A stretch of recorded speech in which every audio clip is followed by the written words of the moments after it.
Hello everyone, आपका अपने ही YouTube channel information SST में स्वागत है। आज हम कक्षा 11th के विद्यार्थियों के लिए लेकर आए हैं 1 मई का पेपर, जो कि आपका हिंदी साहित्य का होने वाला है। आपका क्वेश्चन पेपर 1 मई को कुछ इस प्रकार ही आएगा। इस वीडियो में हम इस पेपर के सारे क्वेश्चन को कराने वाले हैं, तो वीडियो में लास्ट तक बने रहना। अगर वीडियो अच्छी लगे तो प्लीज वीडियो को लाइक कर देना और हमारे चैनल इन्फॉर्मेशन एसएसटी को अवश्य सब्सक्राइब कर देना, जिससे हमारी हर वीडियो आप तक पहुंच सके।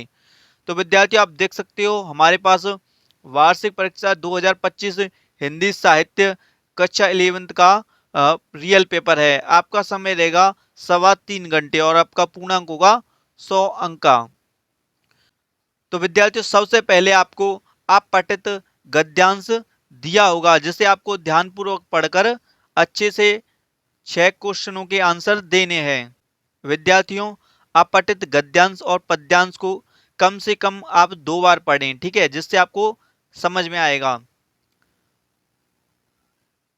विद्यार्थियों, आपका पहला प्रश्न है, प्रत्येक मनुष्य को ईश्वर की ओर से कौन सी संपत्ति मिली है? तो विद्यार्थियों, इसके ऑप्शन है धन संपत्ति, समय संपत्ति, विद्या संपत्ति या बल संपत्ति।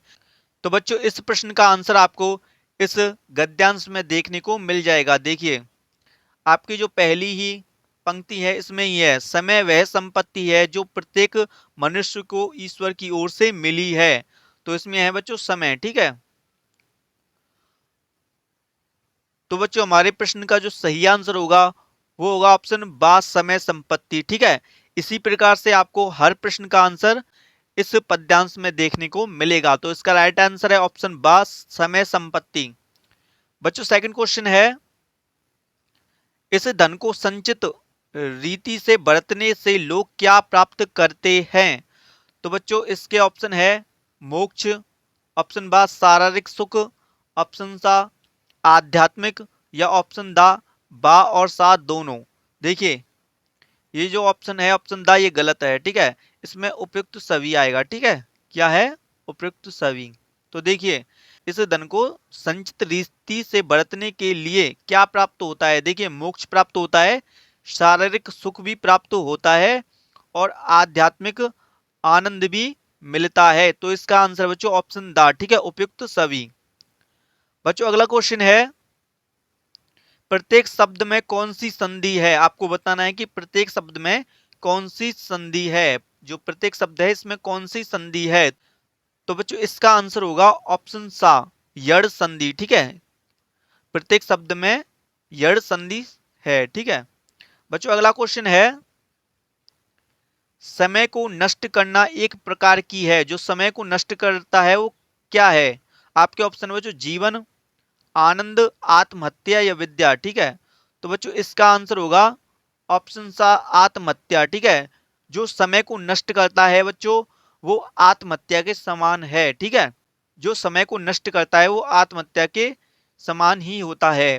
बच्चों, आपका अगला क्वेश्चन है, जो कोई समय को अपरिमित और अगणित रूप से अंधाधुंध व्यय करता है। आपके ऑप्शन है बच्चों, ऑप्शन फर्स्ट है आपका दिन दिन अकिंचन रिक्त हस्त और दरिद्र होता है। सेकंड है आपका आजीवन खिन्न रहता है। थर्ड है आपका बच्चों समय को कोसता है, या आपका अगला है उपयुक्त सभी।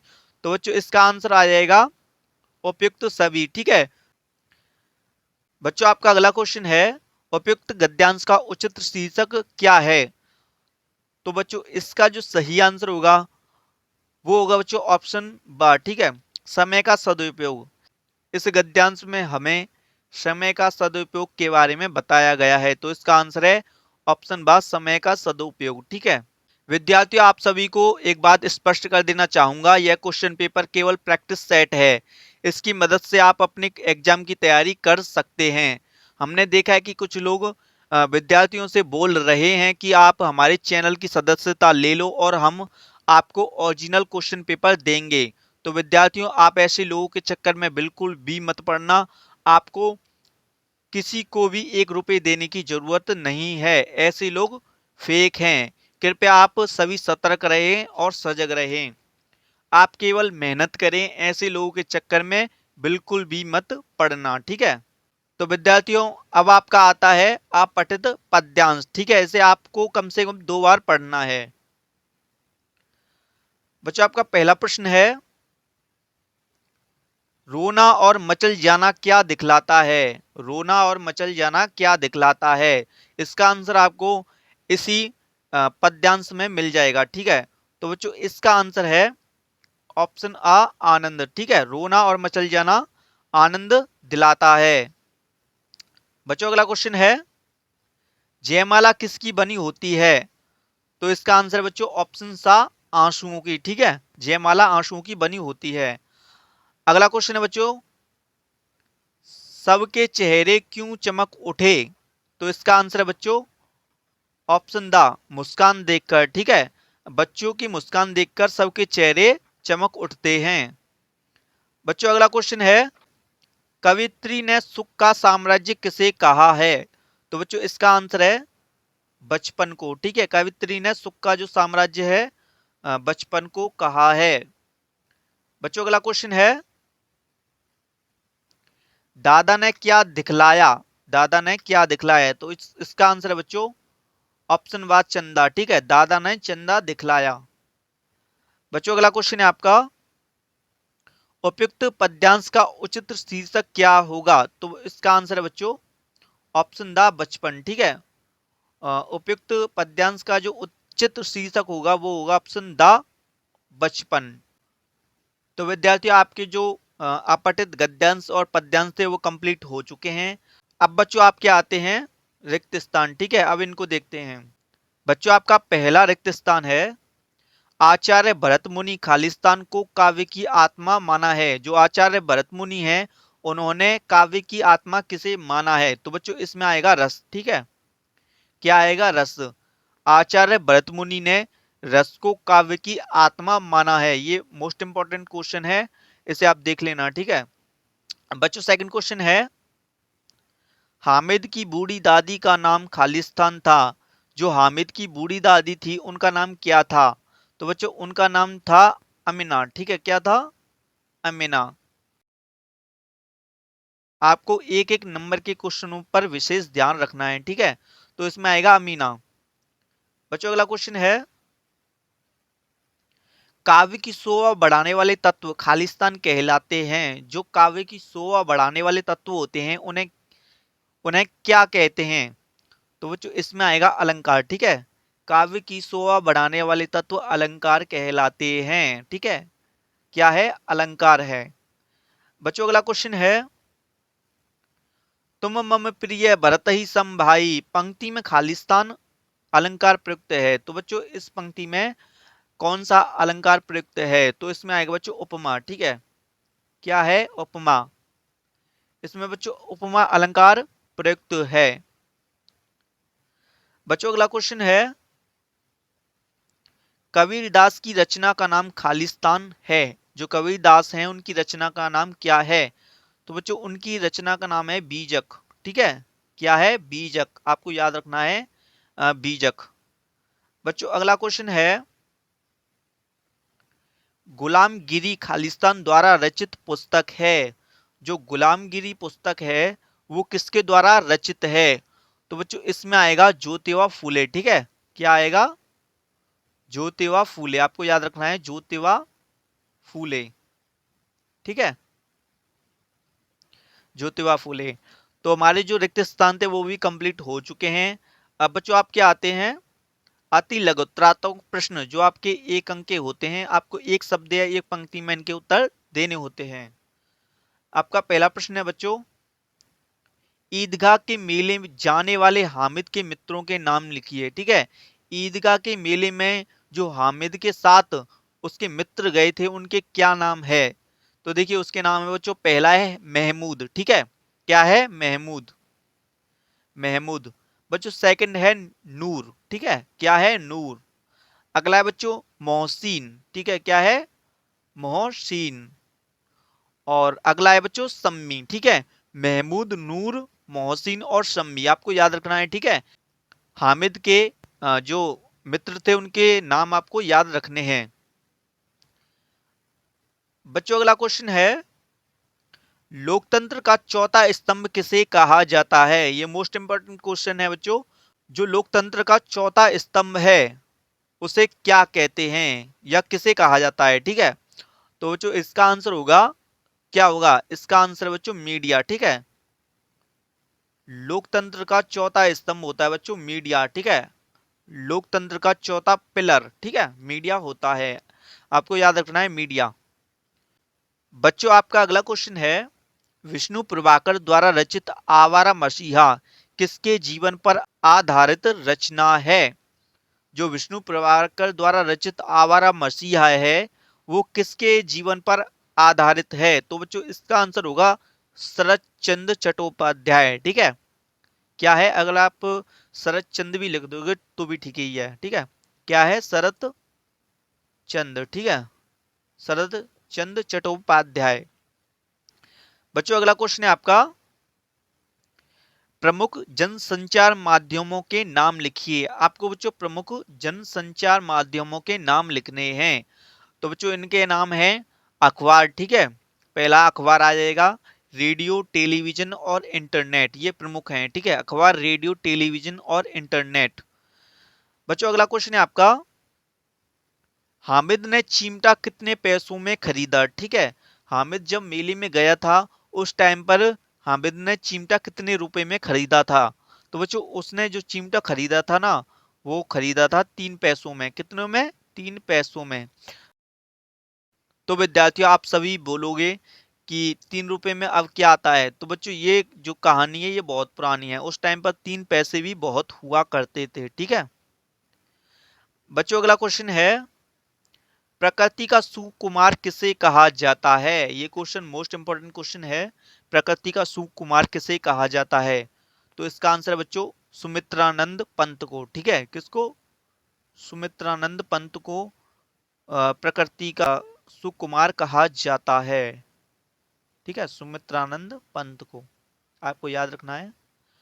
बच्चों अगला क्वेश्चन है, टॉर्च बेचने वाला किस कंपनी की टॉर्च बेचा करता था? जो टॉर्च बेचने वाला था वो किस कंपनी की टॉर्च बेचा करता था? तो इसका आंसर बच्चों सूरज छाप। क्या है बच्चों? सूरज छाप टॉर्च है। ठीक है, उस कंपनी का नाम था बच्चों सूरज छाप छाप। ठीक है, बच्चों अगला क्वेश्चन है आपका, नागार्जुन का मूल नाम क्या था? जो नागार्जुन थे कवि उनका मूल नाम क्या था? तो बच्चों उनका मूल नाम था वेदनाथ मिश्र। ठीक है, क्या था? वेदनाथ मिश्र। आपको याद रखना है वेदनाथ मिश्र। ठीक है, बच्चों अगला क्वेश्चन है आपका, ज्योतिबा फुले कृत किन्हीं 2 पुस्तकों के नाम लिखिए। ठीक है, जो ज्योतिबा फुले है ना उनकी किन्हीं 2 पुस्तकों के आपको नाम लिखने हैं। तो बच्चों पहला है गुलामगिरी। ठीक है, पहला तो फेमस पुस्तक है गुलामगिरी। ठीक है, गुलामगिरी, गुलामगिरी। ठीक है, और सेकंड आपको नीचे कमेंट बॉक्स में बताना है। ठीक है, ज्योतिबा फुले की सेकंड पुस्तक का नाम आपको नीचे कमेंट बॉक्स में सभी विद्यार्थियों को बताना है। ठीक है, बच्चों अगला क्वेश्चन है, चमेली ने गूंगे को नाली का कीड़ा क्यों कहा है? ठीक है, जो चमेली है उसने गूंगे को नाली का कीड़ा क्यों कहा है?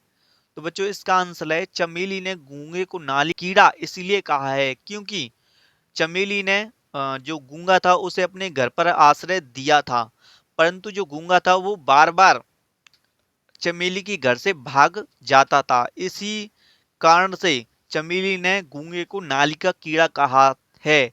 उसने कहा था कि तुझे जो सुख सुविधा है मेरे घर पर सारी मिल रही है, परंतु तू एक नाली का कीड़ा है, तू नाली में ही रहना चाहता है, अर्थात तू दुख में ही रहना चाहता है। ठीक है, उसका आशय ये था। बच्चों अगला क्वेश्चन है, हिंदी का पहला साप्ताहिक पत्र कौन सा था? ठीक है, ये मोस्ट इंपोर्टेंट क्वेश्चन है। हिंदी का पहला साप्ताहिक पत्र कौन सा था? तो बच्चों इसका आंसर है उदंत मार्तंड। ठीक है, क्या है? उदंत। ठीक है, उदंत मार्तंड, मार्तंड। और ये भी पूछा जा सकता है कि हिंदी का पहला साप्ताहिक पत्र कब छपा था? ठीक है, तो बच्चों ये छपा था 1826 में, ठीक है। कब? 1826 आपको याद रखना है, ठीक है। उदंत मार्तंड और 1826। बच्चों आपका अगला क्वेश्चन है, सूर्यास्त के समय संध्याकालीन लालिमा कहाँ जा पहुंची है? तो इसका आंसर है बच्चों पेड़ के शिखर पर, ठीक है। जो सूर्यास्त के समय संध्याकालीन लालिमा है वो पेड़ के शिखर पर जा पहुंची है, ठीक है। तो बच्चों आपके जो अति लघुत्तरीय प्रश्न थे वो कंप्लीट हो चुके हैं। अब बच्चों आपके आते हैं लघुत्तरात्मक प्रश्न जो आपके 3 अंक के होने वाले हैं, ठीक है। आप इन्हें देख सकते हो। आपका पहला क्वेश्चन है, पटकथा से आप क्या समझते हैं? लिखिए, ठीक है। आपको बताना है कि पटकथा क्या है, आप इससे क्या समझते हैं, ठीक है। अधिकतम आपको 50 शब्दों में इनका इसका आंसर देना होगा। अगला क्वेश्चन है बच्चों आपका, हामिद ने चिमटे की उपयोगिता को सिद्ध करने हेतु क्या तर्क दिए? ठीक है। अगला क्वेश्चन है बच्चों आपका, मेरे घर में 5 जोड़ी आंखें हैं से कवि का क्या आशय है? अगला क्वेश्चन है बच्चों आपका, रुकिए। अगला क्वेश्चन है आपका बच्चों, संध्या के बाद कविता में लाला किस प्रकार के समाज की कल्पना करता है? अगला क्वेश्चन है बच्चों आपका, शरद बचपन में किस प्रकार की शरारतें किया करते थे? लिखिए, आपको लिखना है। अगला क्वेश्चन है बच्चों आपका, मकबूल फिदा हुसैन की पेंटिंग की शुरुआत कहाँ और कैसे वातावरण में हुई थी? अगला क्वेश्चन है बच्चों आपका, हस्तक्षेप कविता सत्ता की क्रूरता और उसके कारण पैदा हुए होने वाले प्रतिरोध की कविता है, स्पष्ट आपको करना है। अगला क्वेश्चन है आपका, जाग तुझको दूर जाना कविता में निहित संदेश को अपने शब्दों में आपको लिखना है। अगला क्वेश्चन है, भीतर के अंधेरे की टॉर्च बेचने और सूरज छाप टॉर्च बेचने के धंधे में क्या फर्क है? अगला क्वेश्चन है बच्चों आपका, कस्तूरी मृग के अपने पर ही चढ़ने का क्या कारण है? अगला क्वेश्चन है बच्चों आपका, डायरी लिखते समय किन किन बातों का ध्यान रखना चाहिए एवं किसी एक प्रसिद्ध डायरी का आपको नाम लिखना है, ठीक है। अगला क्वेश्चन है बच्चों आपका, समाचार लेखन के 6 ककारों से क्या तात्पर्य है? आपको लिखना है, ठीक है। अब बच्चों आपके आते हैं, निम्नलिखित पद्यांश की सप्रसंग आपको व्याख्या करनी है, ठीक है। सबसे पहले आपको सप्रसंग, ठीक है, आपको सप्रसंग आपको लिखना होता है, फिर व्याख्या करनी होती है, फिर आपको विशेष लिखना होता है, ठीक है। आप देख सकते हो इन्हें, ठीक है, आप देख लेना। अथवा में भी है बच्चों आपका क्वेश्चन, अथवा में देखिए, माँ तू तो ठीक भारत माता सी लगती है, तू बूढ़ी वह बूढ़ी, उसका उजला उजला हिमालय है, तेरे केस हाँ नक्शे से साबित करता हूँ कि तू भारत माता है, सिर तेरा हिमालय माथे की दोनों बड़ी गहरी रेखाएं, गंगा और यमुना यह नाक विंध्याचल, थोड़ी कन्याकुमारी तथा छोटी बड़ी झुर्रियां रेखाएं, भिन्न भिन्न पहाड़ और नदियां, ठीक है। आपको बताना है, इसका आंसर लिखना है। बच्चों आपका अगला क्वेश्चन है, हंसी की चोट सविये में कवि ने किन 5 तत्वों का वर्णन किया है तथा वियोग में वे किस प्रकार विदा करते हैं? अथवा में बच्चों आपका है, अथवा में देखिए, ये है, चला ये लोग महारा घरना बनने देंगे। सुकिया के इस कथन के आधार पर कहानी की मूल संवेदना आपको स्पष्ट करनी है, ठीक है। अगला क्वेश्चन है बच्चों आपका, आवारा मसीहा जीवनी के आधार पर शरदचंद्र के चरित्र की प्रमुख विशेषता पर प्रकाश आपको डालना है, ठीक है। अगला क्वेश्चन है बच्चों आपका, कबीर तथा प्रेमचंद्र के व्यक्तित्व एवं कृतित्व पर प्रकाश आपको डालना है, ठीक है। आपको कबीर का याद करना है, प्रेमचंद्र का तो आपका उस हिंदी अनुवाद में आ गया है, तो आपको किसी अन्य कवि या लेखक का नाम याद करना है, ठीक है। अगला क्वेश्चन है बच्चों आपका, अपनी ग्राम पंचायत के सचिव की ओर से अपने जिला कलेक्टर को गांव में फैली मौसमी बीमारियों तथा मलेरिया डेंगू एवं चिकनगुनिया उपचारार्थ चिकित्सकों की टीम भेजने हेतु कार्य पत्र लिखिए, ठीक है। कार्यालय पत्र आपको लिखना है। अथवा में भी आपका, आदर्श विद्या मंदिर बयाना में वरिष्ठ हिंदी अध्यापक के रिक्त पद हेतु आवेदन पत्र आपको लिखना है, ठीक है। अगला क्वेश्चन है बच्चों आपका, विद्यालय में आयोजित वार्षिक उत्सव पर प्रतिवेदन आपको तैयार करना है, ठीक है। अगला क्वेश्चन है, निम्नलिखित में से किसी एक विषय पर आपको निबंध लिखना है, ठीक है। स्वच्छ भारत, स्वस्थ भारत, कोविड-19 महामारी, बेटी बचाओ बेटी पढ़ाओ, इंटरनेट का विद्यार्थी जीवन में महत्व, ठीक है। तो विद्यार्थी हमारा जो प्रैक्टिस सेट था वो कंप्लीट हो चुका है। अगर वीडियो आपको अच्छी लगी तो प्लीज वीडियो को लाइक कर देना और हमारे चैनल इन्फॉर्मेशन एसएसटी को अवश्य सब्सक्राइब कर देना, ठीक है। विद्यार्थी, आपकी परीक्षा होने के बाद हम इसी चैनल पर 12th क्लास पॉलिटिकल साइंस, ठीक है, पॉलिटिकल साइंस की क्लासेस शुरू करने वाले हैं। तो प्लीज वीडियो को लाइक और हमारे चैनल को अवश्य सब्सक्राइब कर लेना, ठीक है। हम क्लास 12 पॉलिटिकल साइंस की क्लासेस जल्द ही शुरू करने वाले हैं, ठीक है। और उसमें आपको 90 प्लस का लक्ष्य रखा जाएगा, ठीक है। पॉलिटिकल साइंस में आपको 90 प्लस का लक्ष्य निर्धारित करना होगा। तो ठीक है, आप हमारे चैनल को अवश्य सब्सक्राइब कर देना, ठीक है। तो मिलेंगे एक और नई वीडियो में, तब तक के लिए जय हिंद, जय भारत, वंदे मातरम, धन्यवाद।